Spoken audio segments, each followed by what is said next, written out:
You're on. It's Friday afternoon at Surf Prep headquarters in Southern California. Want to go over some of our flagship products with you that many of you are familiar with, and those of you who are not familiar with Surf Prep, hopefully I can shed some light on what we're going to discuss here. Many of you know, all of you know, a lot of you know that the Surf Prep sanding system began with our foam products, our 5mm, our 10mm, and our 1/2 inch. Some time back, maybe 6-8 months ago, you have seen this or you had seen it in a cream or ivory colored foam. There's a reason there's a red foam now. It's because of longevity, rate of cut, overall life, performance, especially in a high volume usage area. You're going to get much better rate of cut, no loading. You're going to pick up all of the substrate, the dust, right through the 6 vacuum holes. We used to use 4 holes for our hole pattern. We now have 2 in the middle simply because of a situation kind of similar to what we have here on the frame of this door, where the 4 holes weren't picking up anything that was sanded on these narrower areas here. So why would we use foam? Where would we use foam? And what would we expect from foam?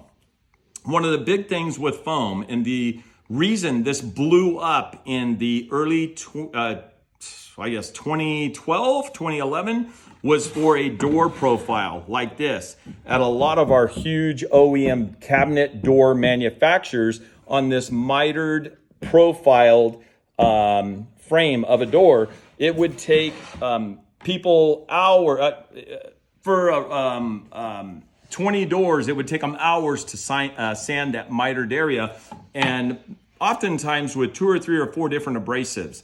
When we presented the 5mm foam and the 10mm foam for those corners, they were sanding, operators were getting through their work, they were getting through a corner in 5 to 6 seconds. So huge benefit, tremendous value, and thus the reason this whole system blew up and just took off when there was nothing like it in the marketplace.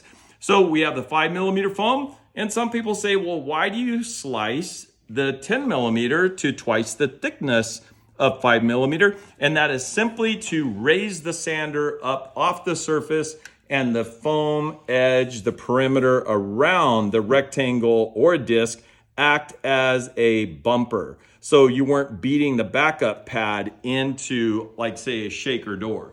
So it gave us a lot of liberty, a lot of flexibility in sanding of those areas. Another reason for the 10mm foam was in large OEMs where they have hanging finishing lines.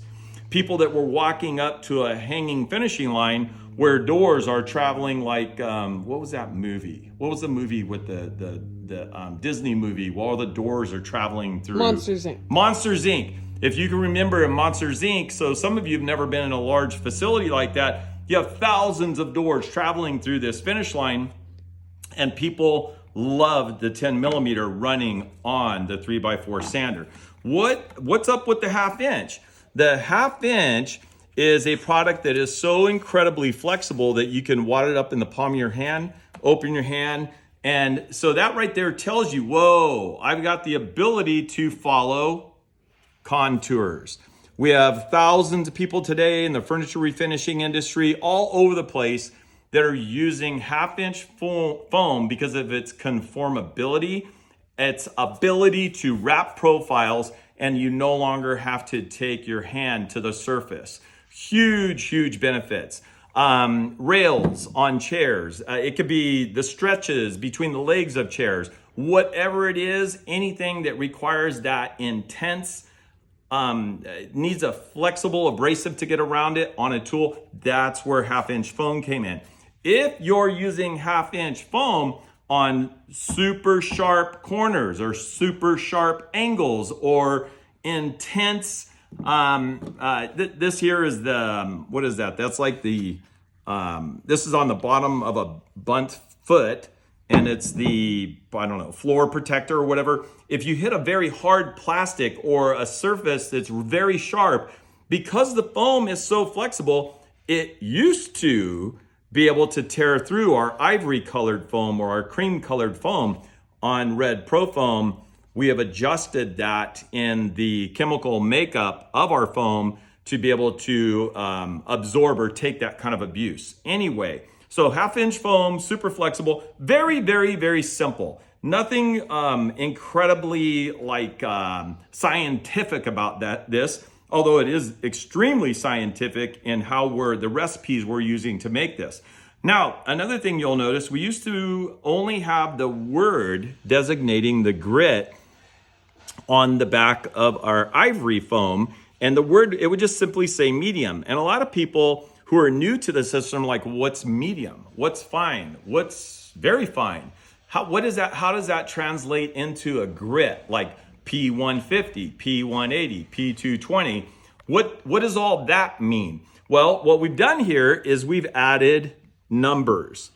So we have the numbers. So in this case here, a medium is going to be equivalent to giving you a 120 to a 150 grit scratch compared to your traditional type of sandpaper. So we listened, we heard what everybody was saying in the marketplace. They're like, help us put some numbers on there, and we have done that. So not only do we do it on the 10 mil, we do it on all of the foam. So would you use foam to level sand?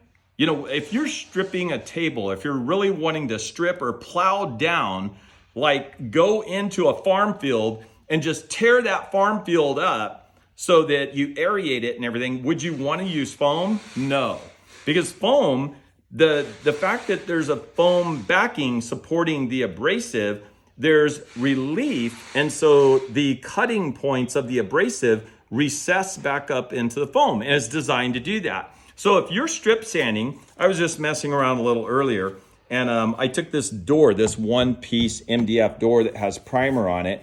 I was just plow sanding through this, okay? Would the foam do that? It can, it absolutely can, especially the Red New Pro Foam, because of the proprietary application that we have adhering the grains to the foam. It can, but what will do it like wicked fast is screen. I'm from Massachusetts, by the way, born in New Bedford, and wicked is a word that we use in the Northeast. Wicked fat, like wicked Patriots. That's a football team. Film, here's film. I may have just lost a couple of customers. You may have. But you know what? We love your teams, you know. Anyway, it's wicked. So, I mean, this screen abrasive is gonna go in and plow through and cut and remove and just level sand like crazy. Our screen abrasive doesn't tear. You'll see this little crink in there. I'm trying to tear it. And all that means is it's a different material backing. It's actually a durable polyester. So there's a durable polyester weave to the backing of our screen that supports all the grain on there. This is a 150 grit. This film is a 150 grit. This paper is a 150 grit. So wicked fast, just level cutting, hogging through stuff, changing shapes, changing lines, changing profiles. If you don't want to change shapes and profiles, you don't want to be using screen. We had a I don't know, it was a while back. I read through one of a comment or a post, and there was a customer that said, man, I really don't like this Surf Prep paper. And I read through that, and what we discovered was that the way that the paper was being used was in a way that our paper wasn't designed to be used. Our paper, the yellow paper abrasive, is razor sharp. It's not designed to last a lifetime, okay? Like maybe the screen or the film. And then we have to kind of, what's the lifetime? That's relative, okay? But what is paper for? Paper is if you're preparing a surface for stain. If you have doors coming out of wide belt sanders where you have cross grain scratch on the rails, the rail, a frame of a kitchen cabinet 5-piece door, a rail is the narrow part of the door, the stile is the length of the door. And it's however you're feeding that material through automated wide belt sanders, you're always going to get cross grain scratch on the rails. The stiles you're sanding with the grain, so you don't see any cross grain scratch.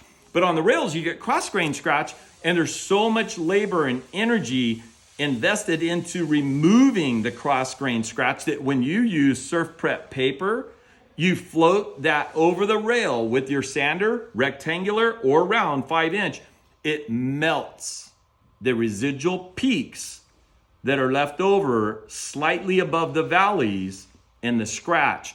That's when you want to use this. If you're used to buying stuff at big box stores, Menards, Home Depot, Lowe's, if you're used to buying abrasives at paint stores, it could be, I don't know, Sherwin-Williams, Ben Moore, any of those places, you're not going to get a refined abrasive tool like this. You're going to get a very robust, rugged sanding disc, because that consumer is like, I want to sand my whole bed and I'm going to paint it.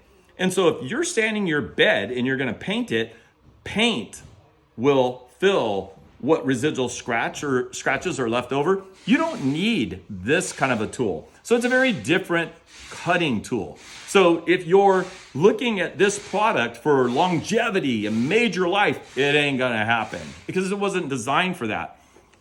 Now, film, let's go back to paper. You saw what I did with the polyester screen. Now let's see what happens with paper. Oh, it tears. And it should tear because it's paper. But you'll notice that our flocking on the back of the paper laminated to the paper itself, it gives it integrity. But when you're sanding with paper into a corner, fully expect the corner or the edge to fray and tear, because it's going to. Now, we'll go to film. Let's try to tear our film. I'm really twisting on the film, and if I do it hard enough, I can get it to tear. But it is so much more robust, it's so much more stable of a backing supporting the grain.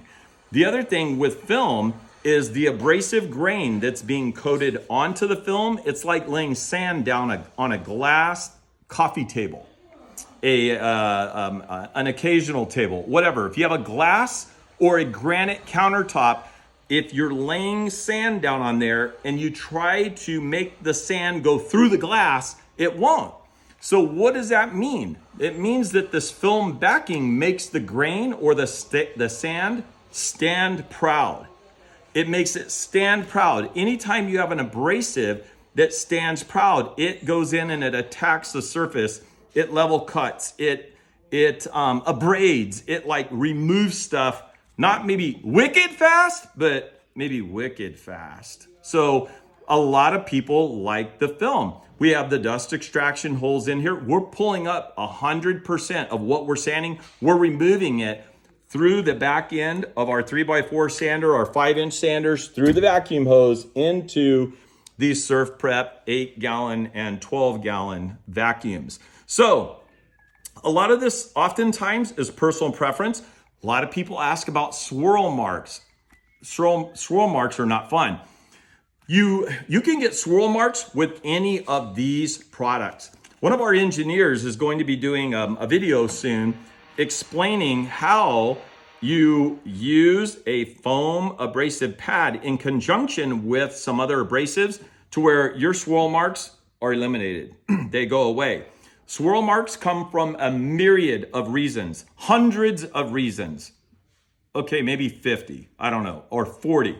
One of the biggest reasons we get swirl marks is the material we're sanding, the substrate, the material we're sanding, if it's balling up, it's getting hot from the action of sanding, those little tiny balls attach to the face of the abrasive. They attach and they wedge and they lodge into the holes of the screen. So when those balls start to build up, you'll see them. We call them pilling or pill marks oftentimes, but you'll see little balls building up. It's those little balls of the material you're sanding that's actually creating the swirl marks. Any foreign object or contaminant, and I'll say sanded dust or sanded primer or sanded, name a product, a solvent-based material, a water-based material, anything that balls up it will get trapped between the abrasive or wedged, stuck inside the screen holes.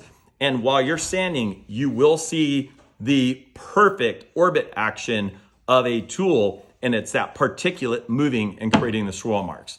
So we have had lots of people, we've helped hundreds and hundreds of people with our online chat understand where swirl marks come from, why they happen, and we get those addressed. I can't remember the name. We had a lady that had a very emotional piece of furniture that was a family heirloom that she was restoring for a customer, and she was getting swirl marks. And my buddy Bruce Davis and a number of people jumped in on that. Amazing. The culture, the connection, the folks that we're teamed up with, whenever somebody has an issue like that, it's amazing the number of people that jump out and stop what they're doing to listen, to learn, to ask questions, and then to start offering advice and helping a lot of people in our community. And you know what? In other communities, it's drawing people in because the answer is there for that. I think if this isn't a good Friday afternoon, maybe info session, I hope it is for you. I hope that we answered some of your questions. Certainly don't want to bore you with sandpaper, but I know a lot of people have had a lot of questions, and I'm happy to get on here and help you all. Thank you all for your patronage, and our wish for you is that you continue to do the things that you do with ease and simplicity and overall, total value. So hope this helps. See you later.